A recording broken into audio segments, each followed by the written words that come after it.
রমজান মাসে ইফতারের সময় খাবারের অন্যতম প্রধান উপকরণ খেজুর। বিশ্বের কোটি মুসলমান এই খাবারটিকে বেছে নেন রোজা ভাঙার জন্য। শেষ নবী রোজা ভাঙার জন্য খেজুর ব্যবহারের পরামর্শ দিয়েছিলেন। পবিত্র গ্রন্থ কুরআনেও বেশ কয়েকটি জায়গায় খেজুরের উল্লেখ রয়েছে, তাই রোজায় খেজুর মুসলমানদের কাছে বিশেষ।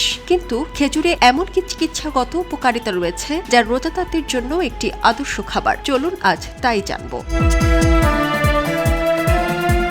রমজান মাসে সূর্যোদয় থেকে সূর্যাস্ত পর্যন্ত এই দীর্ঘ সময় কিছু না খেয়ে থাকতে হয়। অনেকক্ষণ ধরে না খাওয়ার পর খেজুরের পুষ্টিগুণ মানুষের পাকস্থলীর জন্য একটি চমৎকার খাবার। এক কথায় পুষ্টির পাওয়ার হাউস খেজুর। সারাদিন পর যখন আমরা রোজা ভাঙি তখন আমাদের শরীর তাৎক্ষণিকভাবে গ্লুকোজ তৈরির চেষ্টা করে। খেজুরে প্রচুর পরিমাণে চিনি থাকে, যা অন্যান্য খাবারের তুলনায় রক্তে শর্করার মাত্রা অনেক দ্রুত বৃদ্ধি করে। এক্ষেত্রে খেজুর অসাধারণ একটি খাবার, কারণ এতে শর্করা এবং জটিল কার্বোহাইড্রেট উভয়ই থাকে। এই ফলটি শরীরকে প্রচুর পরিমাণ শক্তি সরবরাহ করে।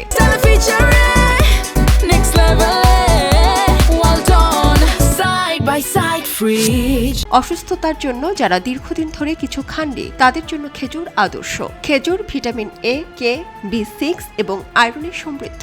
এছাড়া অল্প সময়ের মধ্যে শরীরকে প্রয়োজনীয় সমস্ত পুষ্টি সরবরাহ করতে পারে খেজুর। খেজুর ক্লান্তি দূর করে তাৎক্ষণিকভাবে শক্তি দেয়, হজম বৃদ্ধি করে, কোষ্ঠকাঠিন্য দূর করে, হার্টের সুরক্ষা ও স্ট্রোকের ঝুঁকি কমায়, স্মৃতিশক্তি বাড়ায়, হাড় মজবুত ও রক্ত স্বল্পতা রোধ করে, চুল পড়া কমায় এবং ত্বকের তারুণ্য ধরে রাখে। খেজুর একটি শুকনো ফল হলেও এটি মানুষের শরীরকে সতেজ ও হাইড্রেটেড রাখতে সাহায্য করে। প্রাকৃতিকভাবেই এতে ইলেকট্রোলাইট পটাশিয়াম থাকে, যা শরীরের কোষগুলোকে পানিতে পরিপূর্ণ করে তোলে। অনেকে খেজুর দিয়ে রোজা ভাঙেন এবং পানীয় পান করেন। এটি শক্তির জন্য চমৎকার, পাশাপাশি শরীরে পানির ভারসাম্য বজায় রাখে।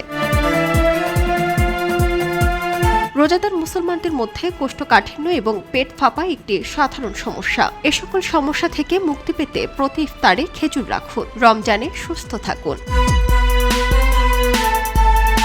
সারা জেরিন, খবরের কাগজ।